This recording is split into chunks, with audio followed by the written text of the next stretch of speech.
हैं सिर्फ पंजाब के अंदर बहुत बड़े बड़े जो है वो गद्दियां हैं और उनके जो गद्दी नशीन है वो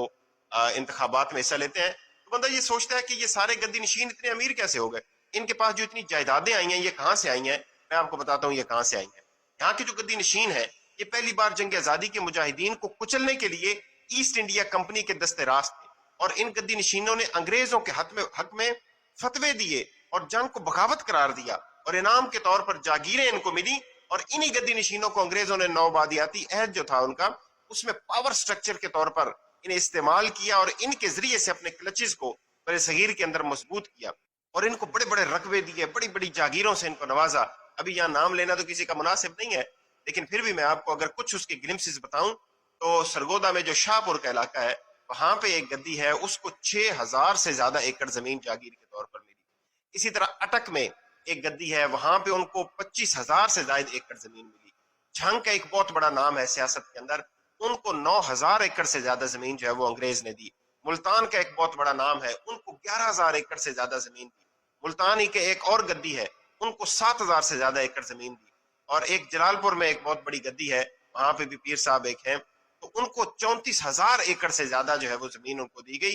गिलानी है, इधर उधर आप जिस तरफ देखेंगे आपको पता चलेगा कि, और दी क्यों दी, इसलिए कि जब जंग आजादी शुरू हुई और उससे पहले भी जब मुल्तान में के अंदर एक पलटून ने बगावत कर दी थी तो ये सारे गद्दी नशीन थे, इन्होंने अपने अपने मुरीदैन को साथ लेके उन मुजाहिदीन को मारा, उनको शहीद किया और उसके बदले अंग्रेजों से जो है वो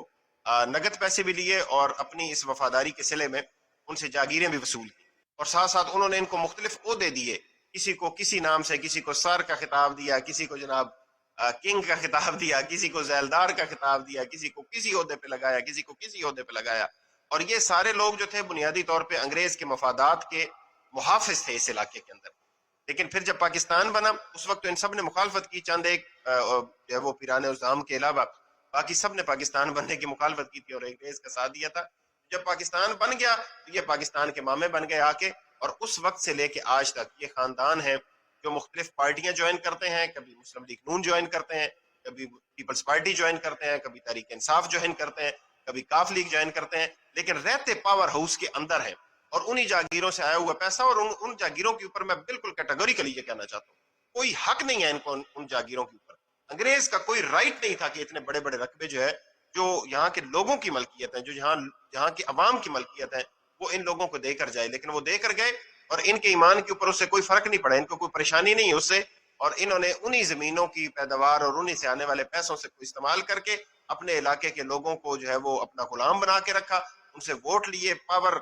जो कॉरिडोर्स हैं उनके अंदर हमेशा अपने आप को जो है वो शामिल रखा और मजमूई तौर पे इन्होंने दीन की कोई खिदमत नहीं की। अल्लामा इकबाल की एक बड़ी प्यारी नज़्म है जो आपने सुनी भी होगी, जिसका पहला शेर है ये, उठो मेरी दुनिया के गरीबों को जगा दो, काखे उमर आके दरो दीवार हिला दो, गरमाओ गुलामों को लहू सोजे यकीन से, कंजश्क फरोमाया को शाही से लड़ा दो। इसका एक बड़ा प्यारा शेर है, आप सुनिएगा, आपको समझ आ जाएगी कि उसमें वो किसको मुखातिब कर रहे हैं। वो कहते हैं कि क्यों खालिक मखलूक में हायल रहे पर्दे, पीरान कलीसा को कलीसा से उठा दो। तो ये पीरान कलीसा बने हुए हैं, अल्लाह और बंदे के दरमियान आकर बैठे हुए हैं, इनके पास कोई राइट नहीं है। और